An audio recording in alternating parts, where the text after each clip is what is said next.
What's up, sir?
Honorable members, there will now be an opportunity for silence prayer or meditation.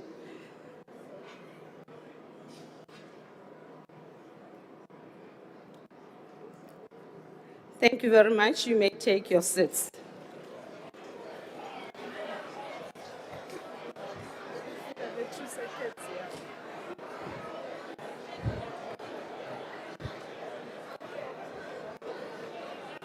Order, honorable members, order. Honorable members, can we quietly take our seats for those who are coming into the house? Today marks the first day or the beginning of the Ramadan. Would like to take this opportunity and wish the Muslim community a happy Ramadan. Order, honorable members. The Secretary will now read the order of the day. Reply by the President on the State of the Nation address.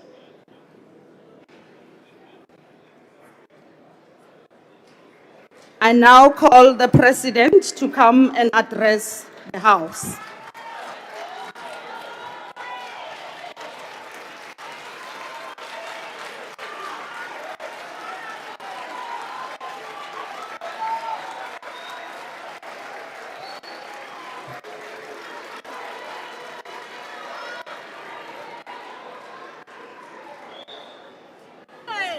Singola Ramabrana, Lonata Mirana Babrai, Gele Gele Gele Gele.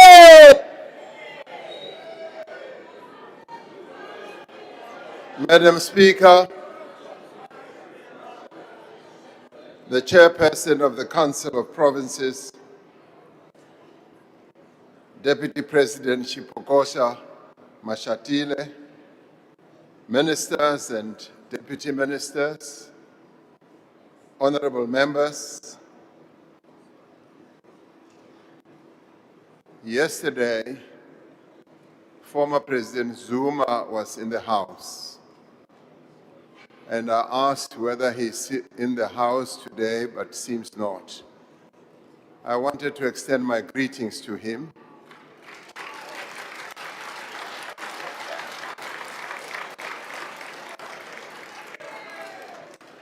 Let me take this opportunity, Madam Speaker, as you have alluded to, that this is the first day of Ramadan, and wish all the Muslims, both in our country and around our continent and around the world, Ramadan Mubarak, and wish them the best.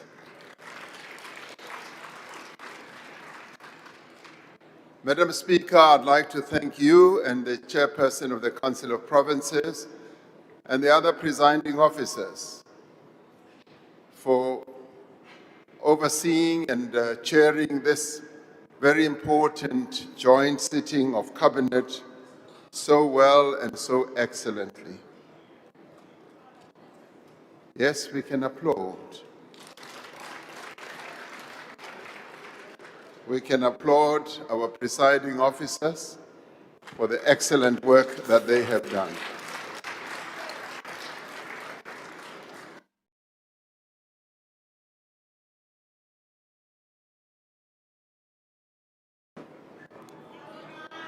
I want to welcome the participation of all members who participated in this debate and confirm that through their participation, whether it was negative participation or positive, that we are confirming that we are a nation of builders.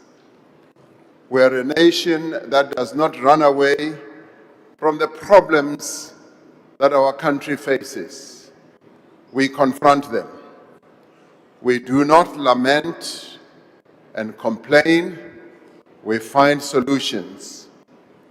When we faced with solutions, we do not fracture, we do not fall apart, we do not collapse, we unite and we work together to overcome those challenges. And so, as we conclude this debate on the State of the Nation address, our shared commitment to our country and to our people must guide us in every action that we take in the year ahead. The State of the Nation address is about building a stronger South Africa. It is about rising to the challenges that we face in our own country and around the world, and emerging more prosperous, more secure, and more resilient. There can be no doubt that we have made progress. Even those that deny that we have made progress know that we have made progress. Over 30 years, we have fundamentally improved the lives of South Africans. Over the last 8 years, our country faced some of the most intractable and difficult challenges. But working together, we have undertaken a program of institutional renewal by stabilizing what was weakened through state capture, restoring integrity and accountability, and rebuilding the capacity of the state to serve the people of South Africa. We have overcome a global pandemic that led to the worst decline in our economy, where our GDP contracted, perhaps for the first time, by 6%. We stood firm in the face of an attempted insurrection that was aimed at destabilizing our democracy. We rebuilt in the wake of a catastrophic flooding that engulfed 3 provinces and brought to an end more than 15 years of load shedding. Now, through effective macroeconomic management, we have been able to tackle an unsustainable debt burden where we ended up spending more service costs on our debt than we spent on health and education. To deal with all these challenges, we've had to rebuild the capacity of the state, but also embark on major reforms, whilst at the same time addressing the immediate challenges that our people are facing. All these efforts have been aimed at improving the lives of our people and to create a conducive environment for our economy to grow. Make no mistake, along the way, we've made errors. There have been missteps. We've made mistakes. But on a continuous basis, we have sought to do work that will advance the interests of South Africans. And over the last year, we have seen promising signs of recovery. Whether people like it or not, it has been there. Whether people think it's an illusion, it has been there. Whether people think we've turned the corner or not, they are blind, because we are turning the corner. That is where we are. We see this, yes, in steps that we are taking to reduce unemployment and accelerate growth. We see the signs of recovery in improved public finances, in lower inflation, and growing business and consumer confidence. Although the progress is modest, much more modest than what I would want, the momentum of change, however, is building. Our task now is to sustain this momentum, to protect and build on the progress that we have made and are continuing to make, and to ensure that this progress results in tangible improvement the life of every South African. Improved economic indicators may seem distant and abstract, but they have a real impact on our lives. Lower borrowing costs for the state frees up resources for health and education. It frees up resources for police and for better services. Reduced public debt enables us and enables the private sector to invest more of its capital in expanding production and in employing more people. A lower inflation rate reduces the cost of living for our people, enabling families to pay for food and basic services at a lower price. And a declining unemployment rate means an income for more families and hope for more young and middle-aged South Africans. And yet, as we have heard in this debate, we still have a long way to go, admittedly so.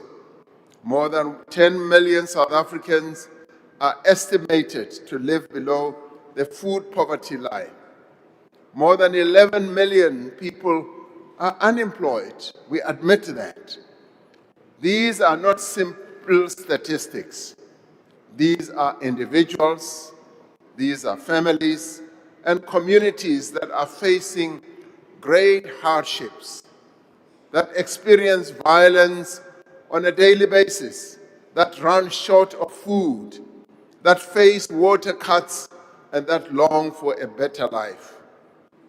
We can stand on the sidelines and lament, as some have done in this debate, and throw insults, or we can roll up our sleeves and work together to change this reality, to build a stronger economy that benefits all South Africans, and to build a more equal society in which all South Africans have a place in their own country and in the sun.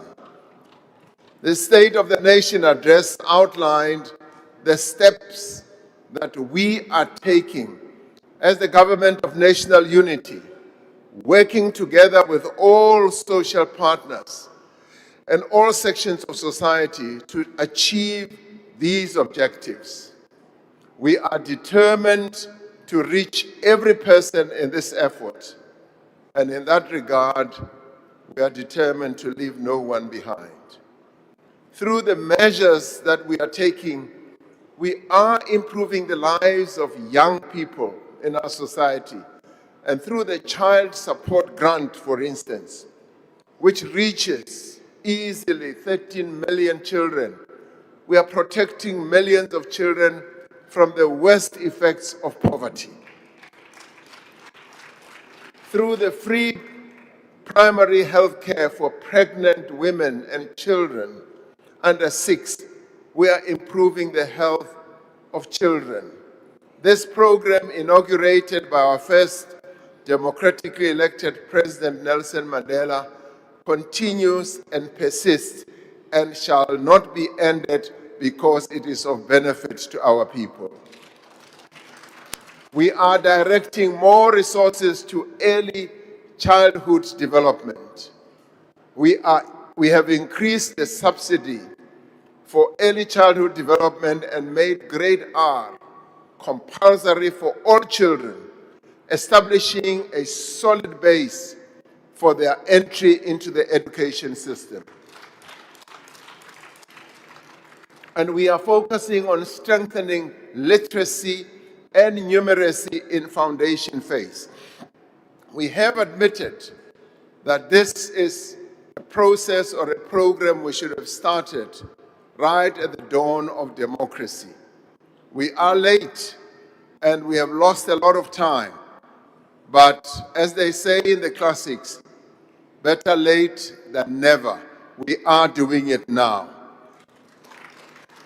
And now, through the measures that we are putting in place to end child stunting, we will improve the developmental outcomes and the life prospects of millions of children in our country. These measures will fundamentally change the prospect of an entire generation of children and each generation that will follow thereafter. On none of these issues is government working alone. We are working with social partners, service providers, non-governmental organizations that are committed to the development of our country, parents and communities. At this moment, more than 3.5 million people between ages 15 and 24 are not in education, are not in employment and training. We are working together to change that. In addition to the steady increase in the matric pass rate, which all of us are proud of, more and more learners from schools in poor communities are passing and achieving unbelievable university exemptions, something that many of us never thought could happen easily, as they were educated in some of the worst schools from an infrastructure point of view, from a distant point of view, from resources deep in the rural areas of our country. Gems, real, absolute wonderful gems are coming out. The bright children of this country are emerging. And more students from poor backgrounds are being supported to attend universities and colleges. In the 5 years from 2019 and 2024, funding from NSFAS nearly doubled from 27 billion to 54 billion rand. What we make available for children from poor families, families who would never have afforded to take their children to college or to university. Now we are undertaking a fundamental overhaul of our skills development system by embracing the dual skills development model that has served other countries that have and that have reduced their unemployment levels. This will produce the skills that our economy needs and enable more and more young people to find meaningful and lasting work and become professionals, become architects, become engineers, become technicians and artisans. We know that it will take many years for the economy to grow enough to create enough jobs for all those who are looking for work. That is why we introduced initiatives like the Presidential Employment Stimulus. Presidential because it brings together the work of all other departments, coordinates at the center of government, and gets every department to participate, to make a contribution, yes, from their budgets, to make this work program or work initiative possible, which at the moment has created more than 2.5 million work and livelihood opportunities. Since it was established in 2020, remembering that we established it in the wake of COVID, the Youth Employment Service, which was also initiated by cooperation between the private sector, yes, and government, we have been able to bring in over 214 young people work experience opportunities. And this is a number that is growing. They are getting into industries such as manufacturing, renewable energy, tourism, logistics, finance, and the digital economy. And as I go around, I often meet young people who say, Mr. President, I am part of the YES graduates. I got in and I now have a full-time job. And thank you very much to South Africa, they say. Over 5.7 million young people are now registered on the SA Youth platform. To date, over 2 million earning opportunities have been secured by the young people who participate on this platform. Now, many young people in our country now know that there is this platform, and they flight their CVs. They flight whatever experience they have on this platform, and employers pile in and identify those that they would want to employ. It is a live program, and it is a unique program, possibly in the world, that many countries are learning from. These opportunities provide more than an income. They provide young people with skills and experience while also contributing to social development. Now, these opportunities are making a real difference in the lives of millions of young people. And of course, we would like it to grow to encompass many more young people, and they keep flocking in, flighting their CVs on this system. And they are helping to prepare them for a better future. Yet we know that will make the greatest difference in people's lives are jobs and real livelihood opportunities. What will make the greatest difference is accelerated economic growth. A growing economy means expanding the opportunities for all, and it also means hope. We have not experienced the excitement of the promise of rapid growth for almost 20 years as a country, but we are on the cusp of achieving it now. We are focused on rebuilding the economy and driving investment. We should not underestimate the scale of the task that lies ahead, nor diminish the progress that we have made. For our economy to grow, we are steadily addressing the various impediments that have been identified as holding our economy back. Load shedding was one of those that held our economy back, was debilitating our economy, lowering production, raising costs, and deterring investment. Now, where are we? We have effectively ended load shedding, and investments are now flowing in. We have stopped load shedding. We have stopped unreliable power that has raised costs, that stops production and deters investment. Wherever I went in the world and other places, they kept talking about energy. Improve the energy supply in your country, we will come and invest. That is precisely what we did, and that is precisely what we are doing. Overburdened infrastructure and inefficiency at our ports and on our rail lines have for years been reducing our competitiveness and harming our export industries. We are improving operational performance through investment, increased capacity, and far-reaching reforms, through which we are even crowding in partners on a concessionary basis to bring in their money so that we can improve our network industries.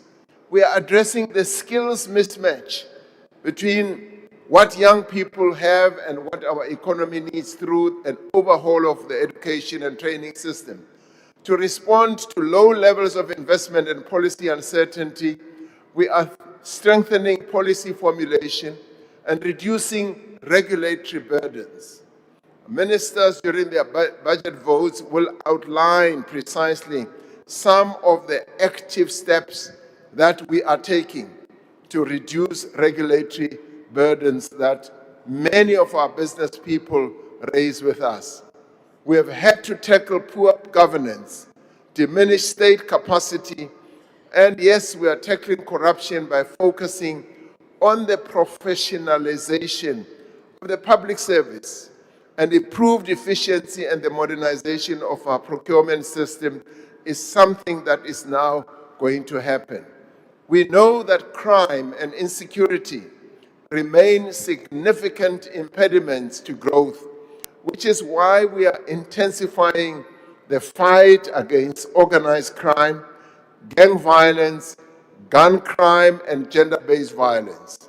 Now, I know that in this House there are those who say, Mr. President, deploy the Defense Force to come and help the police in our areas. And there are those who say, no, don't do so. Now, we are going to deploy the Defense Force, as we said, and we are going to add the Eastern Cape, because the Eastern Cape people have added their voice to this. And yes, we are going to capacitate our police. We are going to make sure that the Defense Force becomes focused in ensuring that we rid our areas and our country of gang violence. We did deploy the Defense Force working together with the police on illegal mining areas. And we were able to tackle that. It has returned in another form, but we are tackling it. Illegal miners are now forcing communities and people out of their houses, but the Defense Force is on their wake. And the good thing, as we heard on this platform from Honorable Member from Kagiso, the community is ready and willing to work with our security forces, something that we welcome. Our economy has also been constrained by a challenging macroeconomic environment, which is why we've been reducing high debt service costs and supporting lower inflation, and the interest rates are tapering down. Perhaps one of the most immediate impediments to faster economic growth is the dysfunctionality in many of our municipalities. We are addressing this through an overhaul of our local government system, through the review that we are now busy with of the white paper, and through direct interventions in municipalities that are in trouble. The transformation of our network industries is in the end the platform on which rapid, inclusive economic growth will be achieved.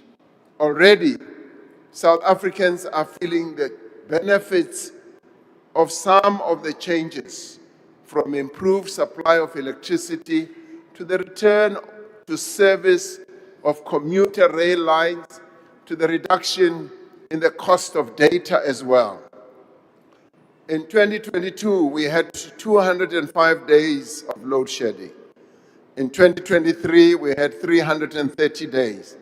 This was the most severe period in our energy crisis that stretched back more than 15 years. To address this, we established the National Energy Crisis Committee, or NECOM as we call it. There were groans from some quarters who said, yet another committee, yet another structure, yet another task team. We have heard the same tired refrain from some speakers in this debate. Yet, what NECOM did was to bring together all the key players to focus on the immediate tasks that are necessary to end load shedding, to restore the integrity of our power system, and to lay the basis for stable, sustainable, and universal access to electricity into the future.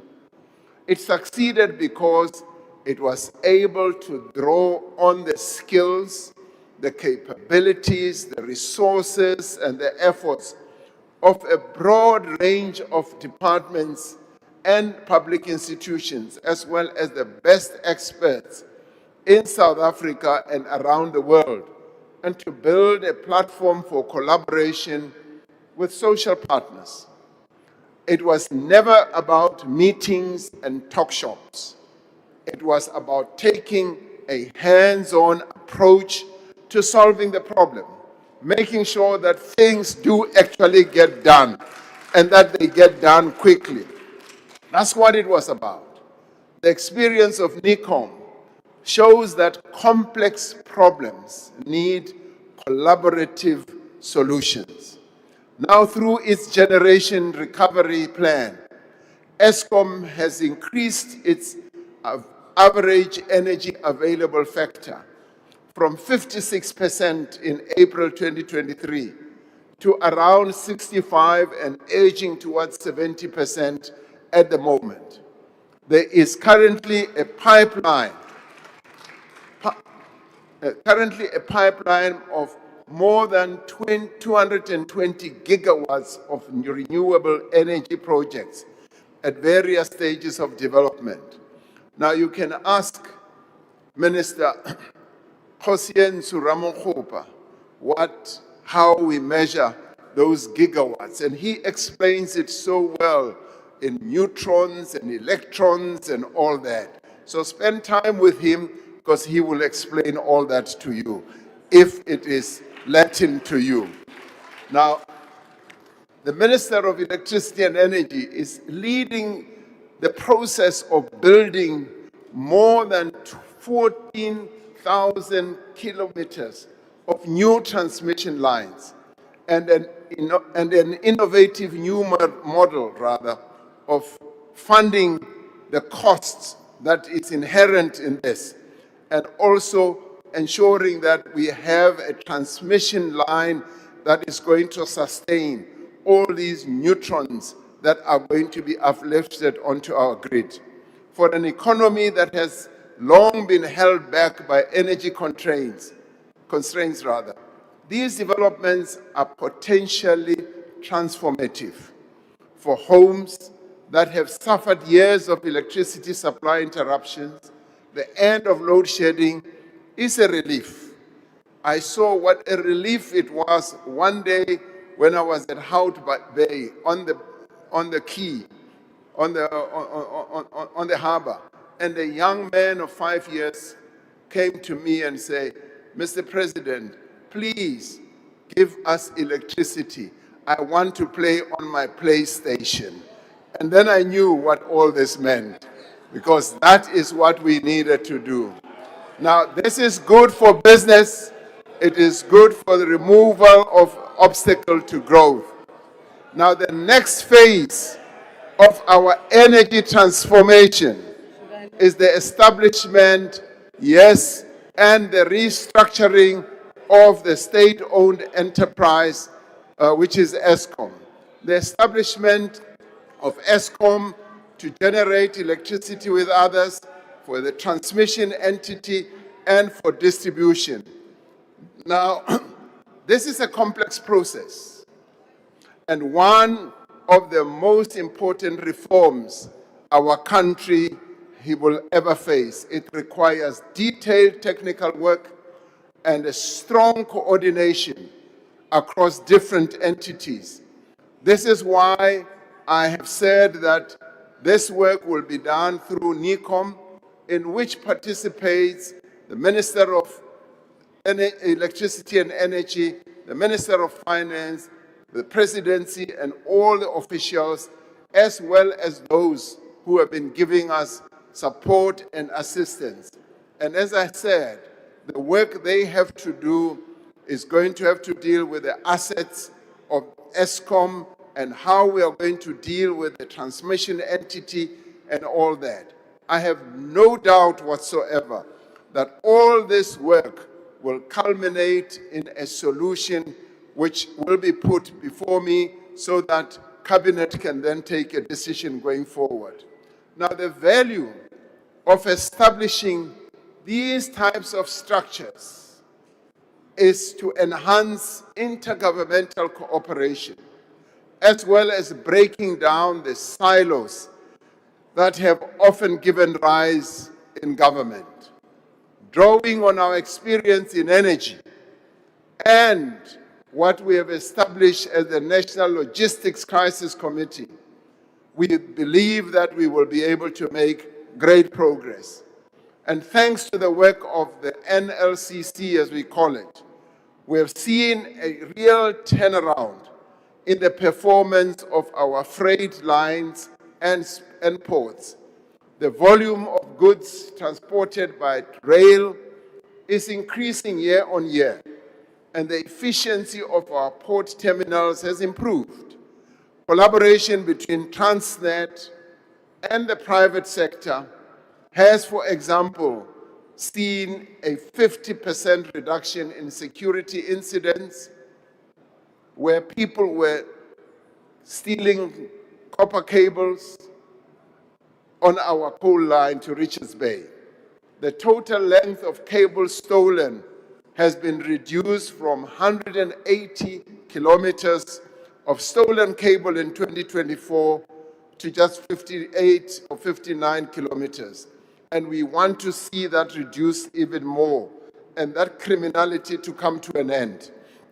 The reform of our logistics system is well underway through strong collaboration between the Department of Transport, the Presidency, and the National Treasury as well. This year will be a watershed moment for our logistics reform as private rail companies begin to operate our freight rail network on a concessionary basis, and for private sector participation to initiate port and rail infrastructure.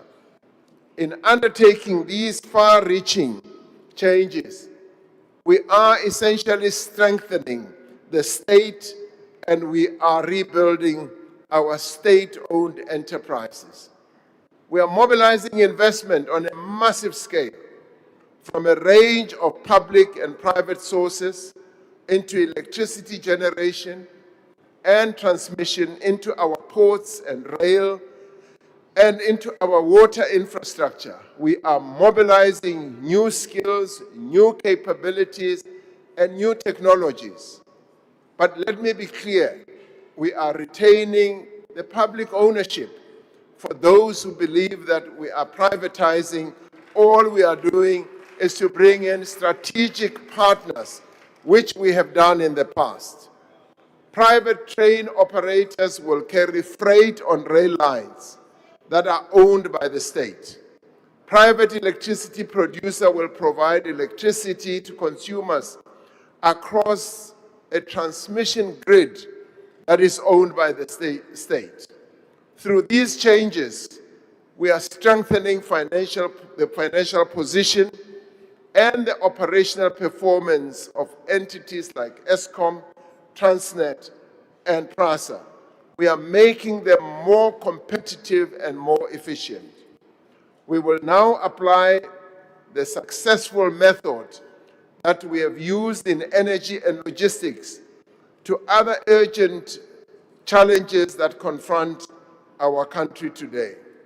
We are already working to establish a National Water Crisis Committee to restore a reliable supply of water to our municipalities that face disruptions right now, but also to ensure water security in the long term. Minister Majudina this afternoon has made an announcement of increasing the capacity of ensuring that the reservoirs capacity is increased, particularly the Gauteng area.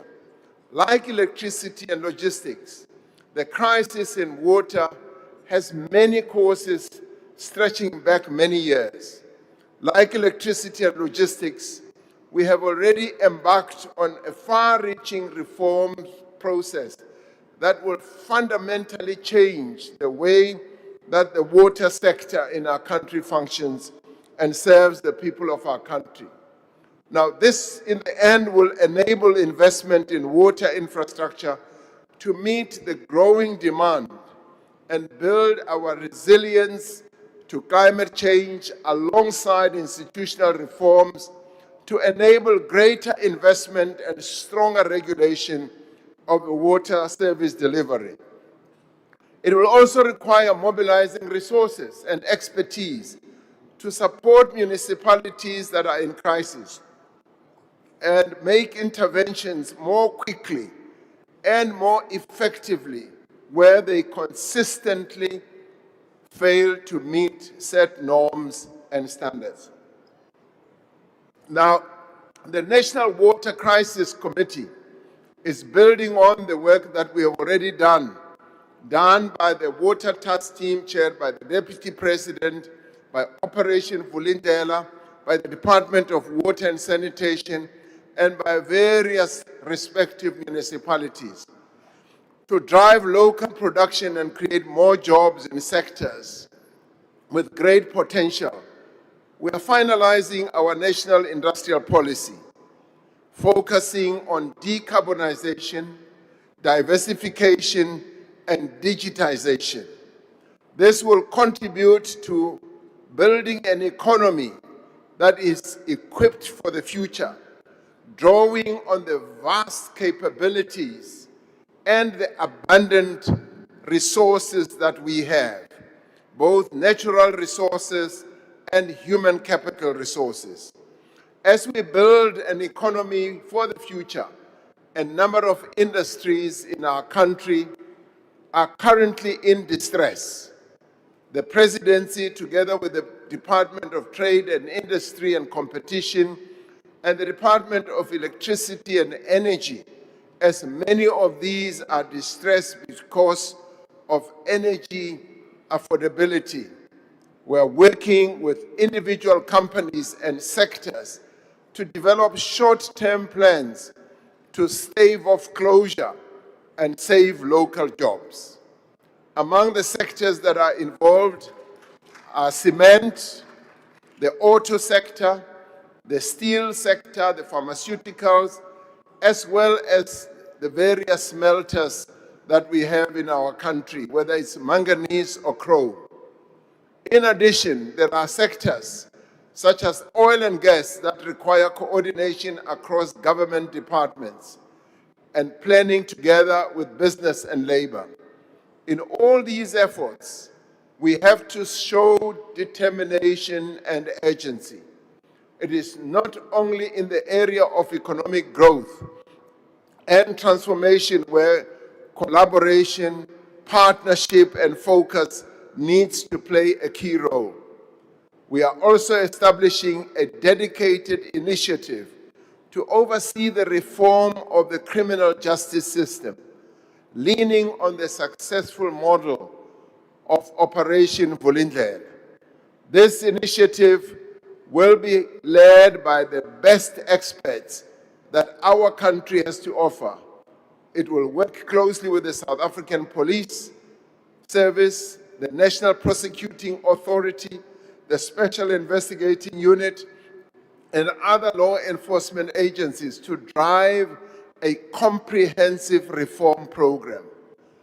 Our country, other countries rather, when faced with the threat of organized crime and the penetration of criminal syndicates, have been able to reform their criminal justice systems and to restore the rule of law.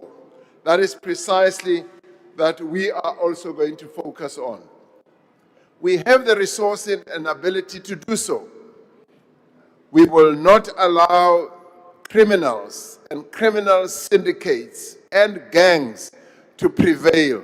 We are going to go after them and we will deal with them. One of the most important developments in recent years has been the mobilization of society to end violence that men perpetrate against women. Faced with this pandemic of violence, South Africans came together to develop a national strategic plan against gender-based violence and femicide.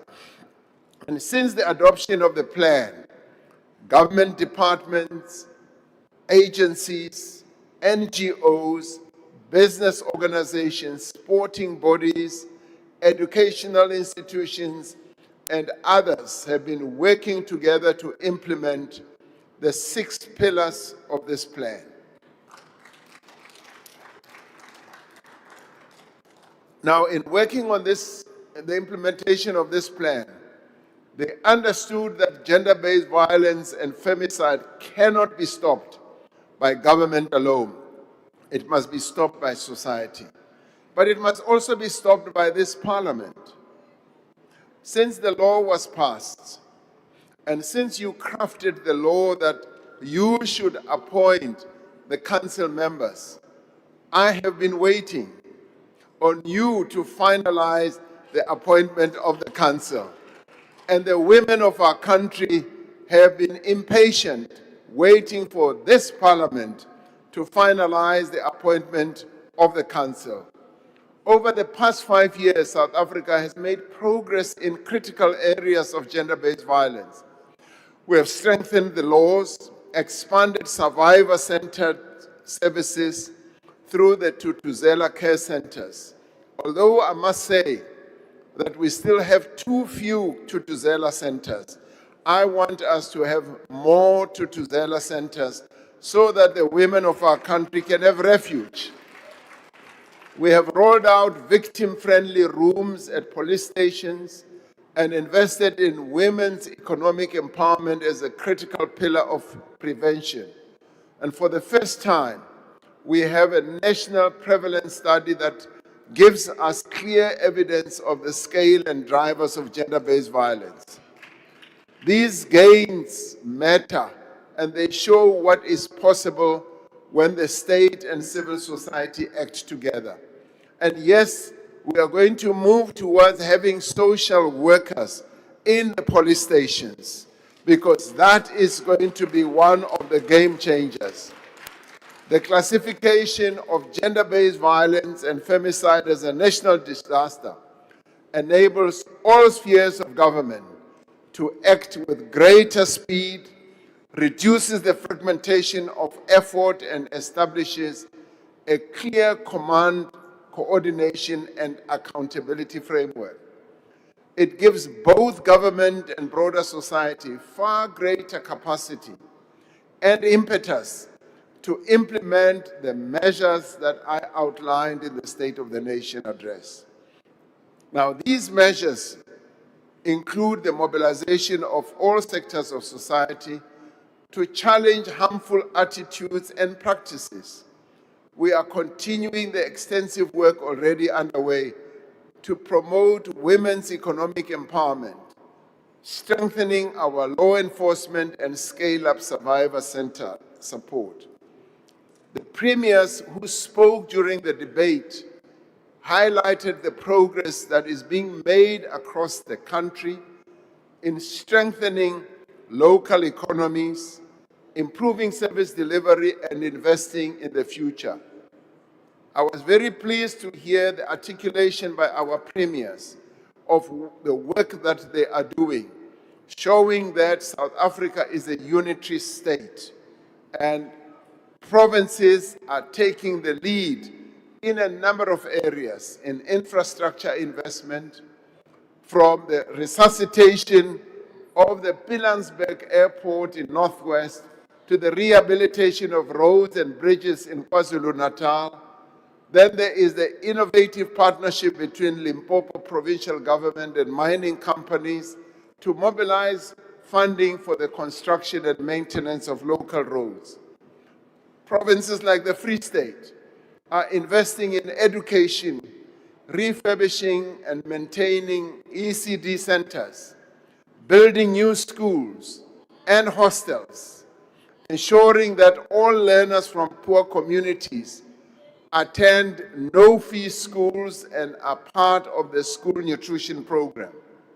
Mpumalanga has launched the e-learning program, Ubuhle Bezulu, which is designed to bridge the digital divide through the use of smart devices.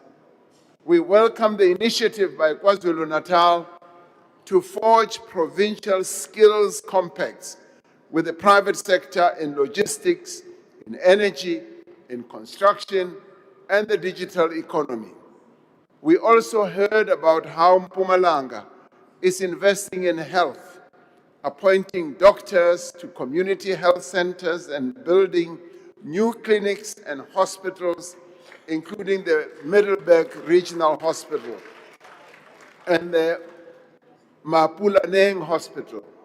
Limpopo is providing leadership on tackling the country's water challenges, establishing operational war rooms, in the Mopani district, particularly in Guyane, to ensure that water reaches the remaining 5 to 20 villages.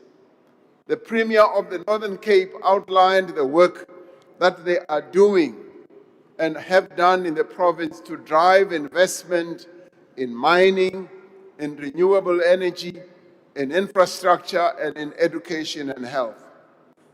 It is these efforts that have contributed to the steady improvement of employment. In the Eastern Cape, roads are being built. In the Western Cape, the focus is on fighting criminality. And the Premier spoke with great passion here about the need to tackle gangs. And so all our provinces are doing much work to improve the lives of our people in our country. And that pleased me no end.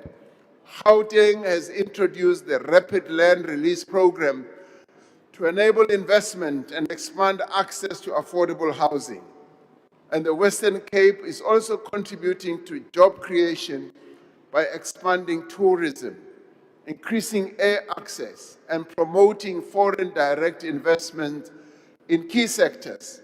And the Free State is setting an example in the provision of government services through the Integrated Services Program to reach rural and underserved communities. Now, this initiative brings together various government entities and departments to offer comprehensive services to communities, ranging from the issuance of title deeds, birth certificates, and IDs to business support.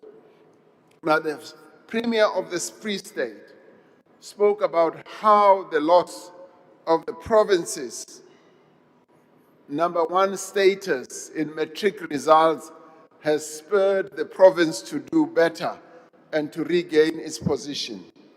She spoke with a little bit of pain that they have lost that #1 slot to KZN.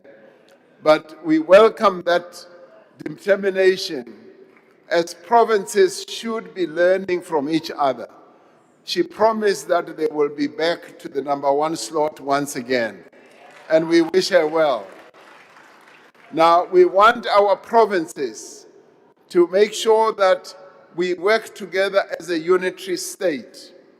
They should be driven by improvements and lessons that they see in other provinces, so that they not only improve their matric passes, but they improve their health outcomes.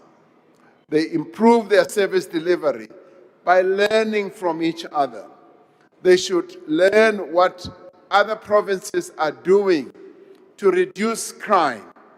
They should also learn from each other on infrastructure development and maintenance and many other areas, because healthy competition encourages innovation and improves efficiency, accountability, and transparency.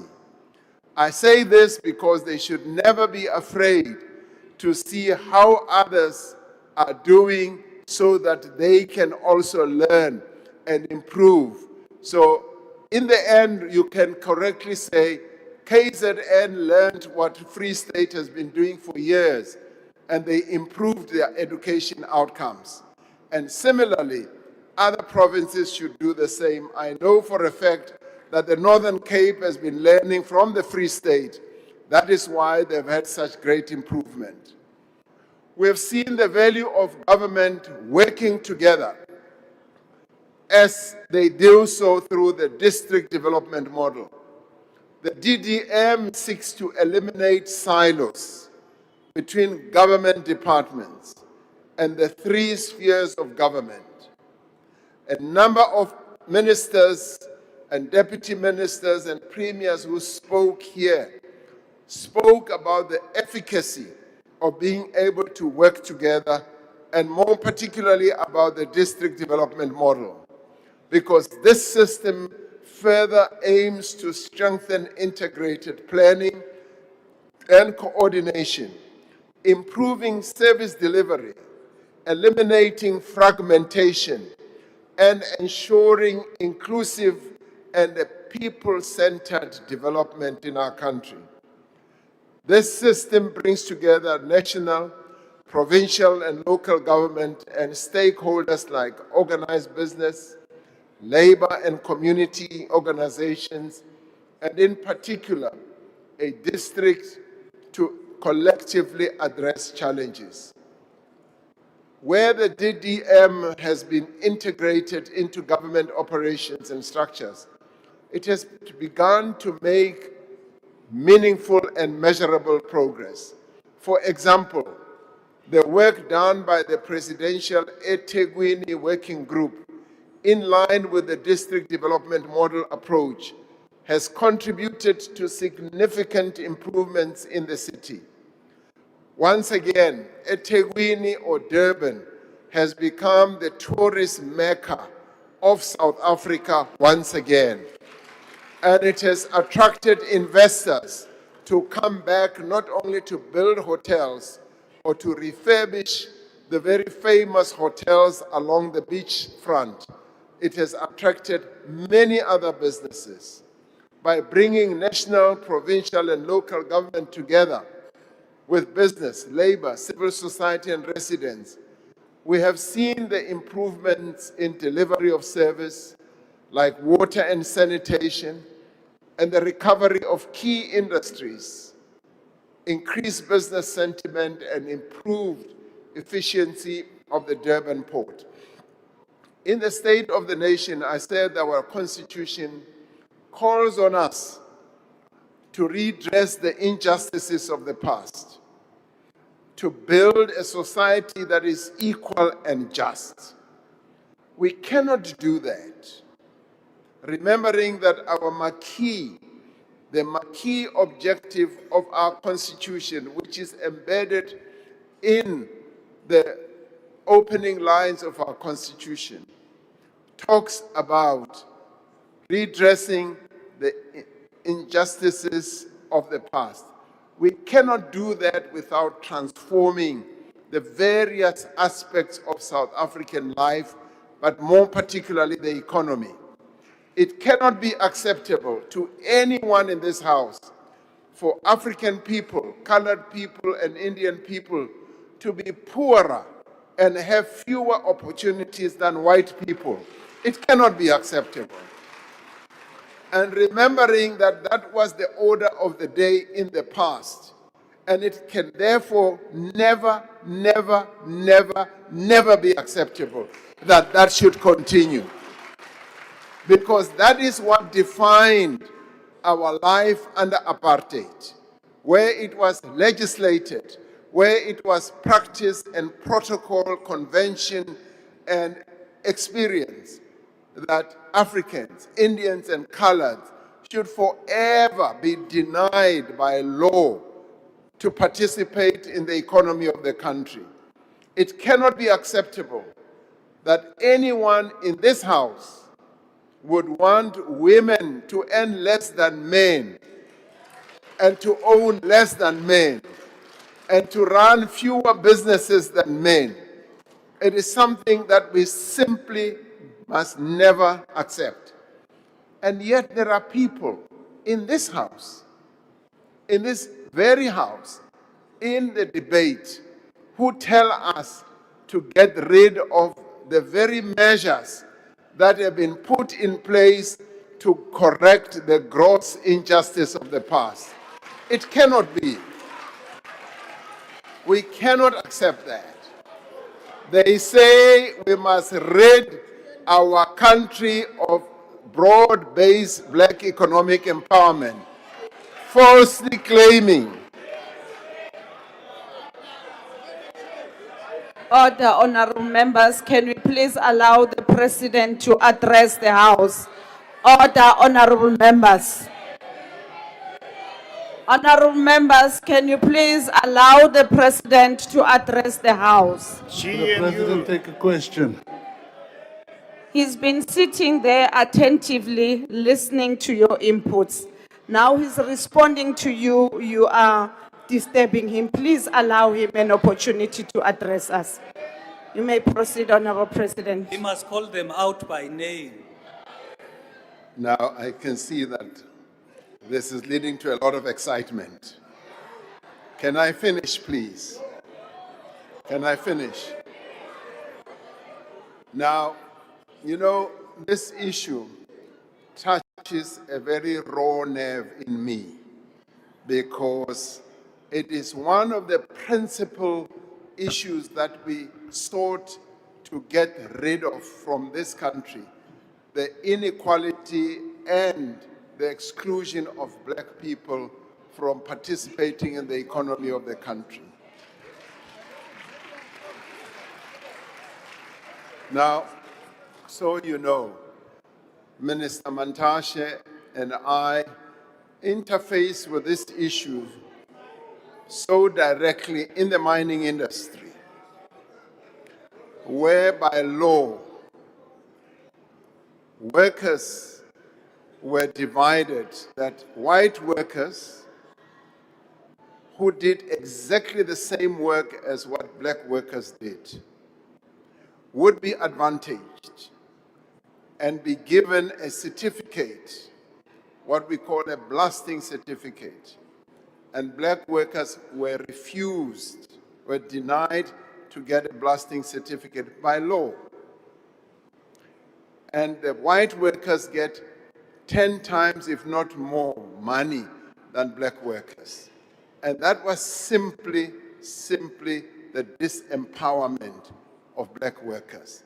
And it is for this reason that it touches a raw nerve with people like me. And yet, the progress we have made since the introduction of the laws that we have put in place is undeniable. We have seen real changes in ownership patterns, and we still need to see more, including businesses that are owned by women. We have seen changes in management control. We need to see more. We've seen enterprise development and skills development. It is no accident that between 2002 and 2023, black African households experienced real income growth of 46%, and colored households 29%, and Indian households 19%. It is no accident that the level of poverty, yes, in black African population fell by 67% in 2006 to 44% in 2023. Nor is it any accident that the level of poverty in the colored community fell from 43% to 25% in the same period. Now, despite this progress, the average income of white households is still nearly 5 times higher than that of black African households. This is the gulf that we must close through deliberate and sustained efforts to expand opportunity. This is the gulf that we must close through the economic empowerment of those who were prevented from accessing those opportunities. Now is not the time to abandon black economic empowerment. Now is not the time to make it, now is the time to make it even more effective. Now just remember what our forebears who drafted the Freedom Charter said. They said, these freedoms we will fight for side by side throughout our lives until we have won our liberty. We should all be working together to ensure that we rid our country of the injustices of the past. So therefore, we must see broad-based black economic empowerment not as a cost to the economy, but as an investment in the sustainable growth of our economy. And that is why I announced in the State of the Nation that we are undertaking a review of broad-based black economic empowerment framework to ensure that it supports greater transformation and inclusive growth. During the course of this debate, MPs have spoken on behalf of their political parties. Now, when they are out there in the streets, they obviously campaign for their political parties. But in cabinet, there are no parties. There are no ANC, DA, IFP, PA, UDM, GOOD, FF+, or PAC or Al-Jama ministers. Every minister and deputy minister is appointed by the president, not on a party political basis, is part of a collective working together to implement a common program to medium-term development plan. So no minister or deputy minister should be publicly claiming their work in the GNU as an achievement of their party. In many cases,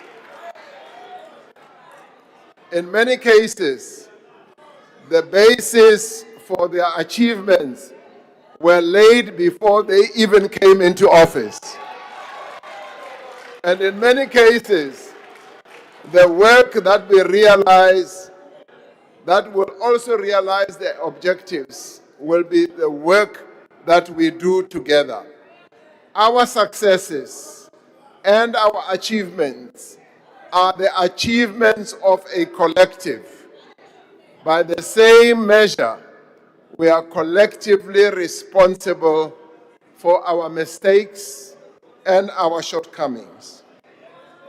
It is our commitment to the principle of partnership and shared responsibility that has made this government of national unity to work, and that will stand us in good stead for the work ahead.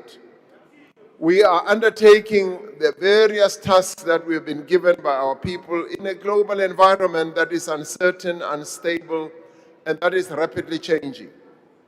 During our presidency of the G20, we set out our clear vision and program for a better, more inclusive and peaceful and more equal world. Most of the G20 countries overwhelmingly aligned themselves with the vision that South Africa put on the table.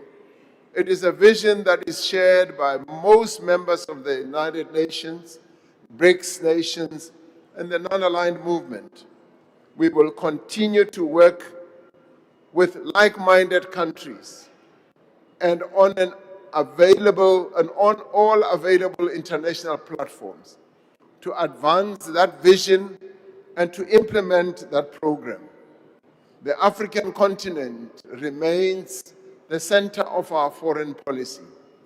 South Africa is now the chair of SADC for the next 2 years, and we will use that position to promote peace, integration, and economic development in our region. We have also been elected to the AU Peace and Security Council. In this capacity, we will be working with other countries to promote peace efforts on the continent.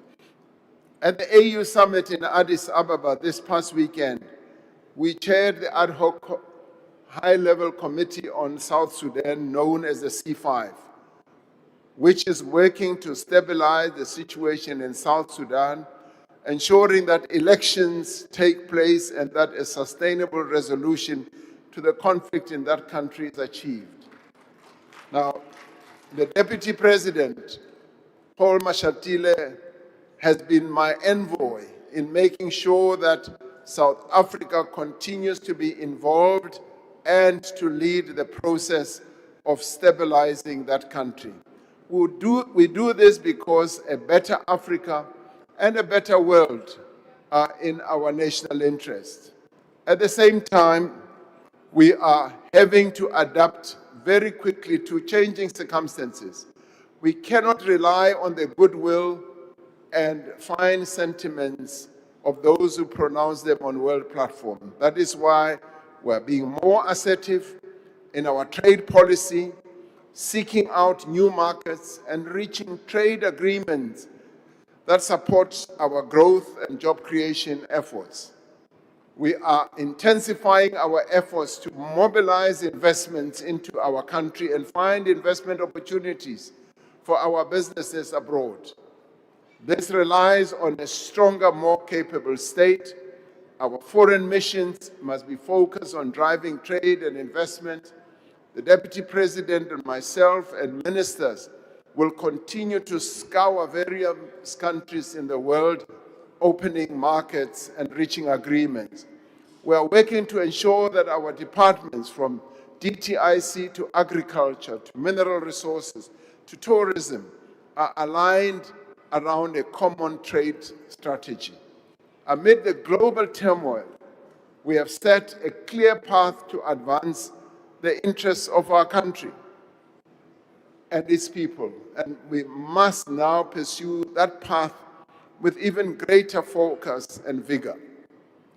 30 years ago, South Africans came together to craft a constitution that has been dubbed as one of the very best constitutions in the world, which defines the values and the principles of our democracy.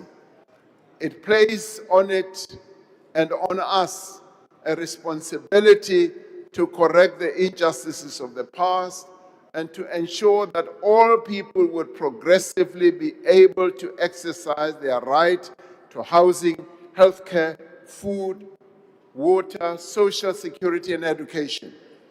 As a nation, we have traveled far in giving effect to the promise of our Constitution, but we have much further to go. It is therefore fitting that this year, South Africans will once again come together to forge a vision for our country into the future and to agree on a program of actions that we need to achieve to make that vision alive. This is the year in which the national dialogue will reach every corner of our country. This dialogue is led by a steering committee of more than 100 people representing 30 sectors of our society. It continues to be guided and inspired by the eminent persons group of prominent South Africans, drawn from many fields and backgrounds, who have all made a contribution to social cohesion and nation building. It is ultimately the people of this country, engaged in dialogue and united in action, who will determine the path our country takes. Dialogue and partnership are essentially woven into the fabric and the DNA of our society. They have enabled our country to overcome great difficulties, from the crime of apartheid to the political violence of our transition, to a devastating global pandemic and to a persistent energy crisis.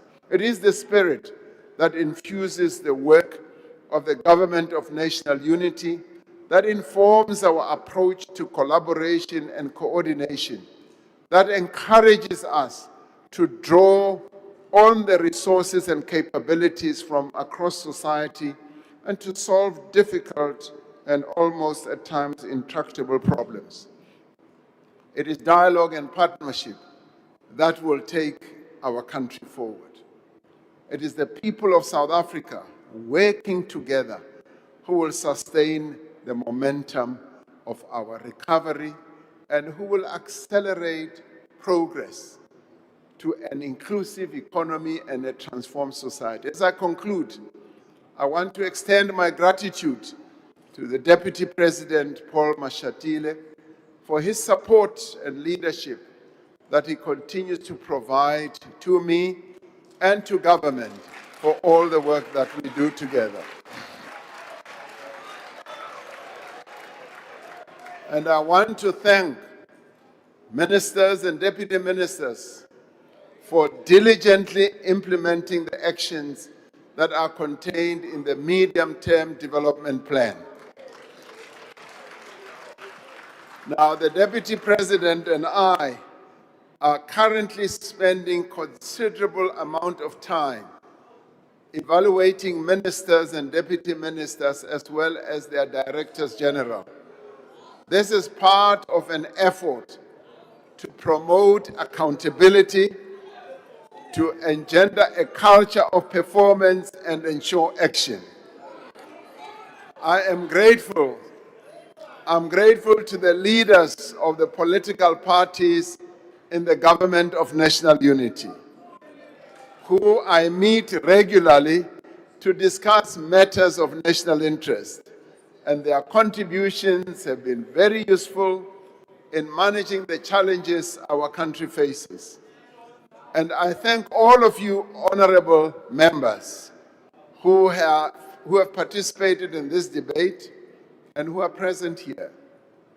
As the elected representatives of the people of South Africa, we have much to do. Now is the time for action, for greater effort, and for faster progress. Together and in unity, we can do it. Last year, I spoke about the imagery of weaver birds that work together to build their nest. Today, I want to end by using another imagery of beavers who work together to build their own nest, but they do much more than that. Beavers are like a team of engineers. They work together to fell branches, pack mud houses, to raise dams and lodges, and create a safe neighborhood of deep water around their home. Beavers are a reminder that real building is rarely a solo act. And think of a river that runs too fast, that is too exposed, too uncertain. One beaver cannot change it, but a community of beavers can do so. They don't wait for perfect conditions. They start with what's in reach. One drags a branch, another places it, others pack mud and strengthen the weak points. Bit by bit, they raise a wall, they raise a dam, and shape a lodge, not as a monument, but as a home. And what does that teamwork create?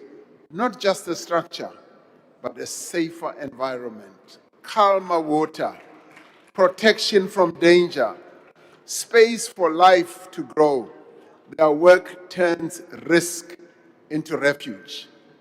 It doesn't happen through noise or ego.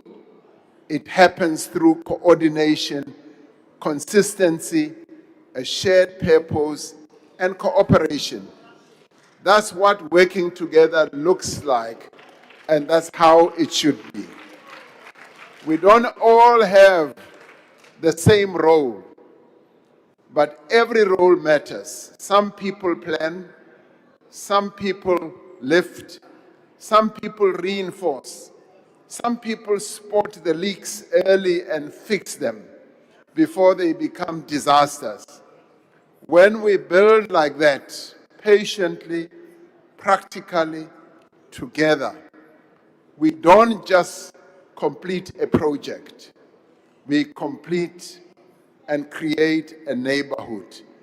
We create a nation, a place where others can thrive because we choose to cooperate and to work together. So let's build like beavers, with urgency, with unity, and with the quiet determination to make something strong, strong enough to hold, something that lasts and something that shelters more than just ourselves. Let us be the real builders, honorable members. Let us be the real builders of South Africa, working together, like we are in the government of national unity. Thank you very much.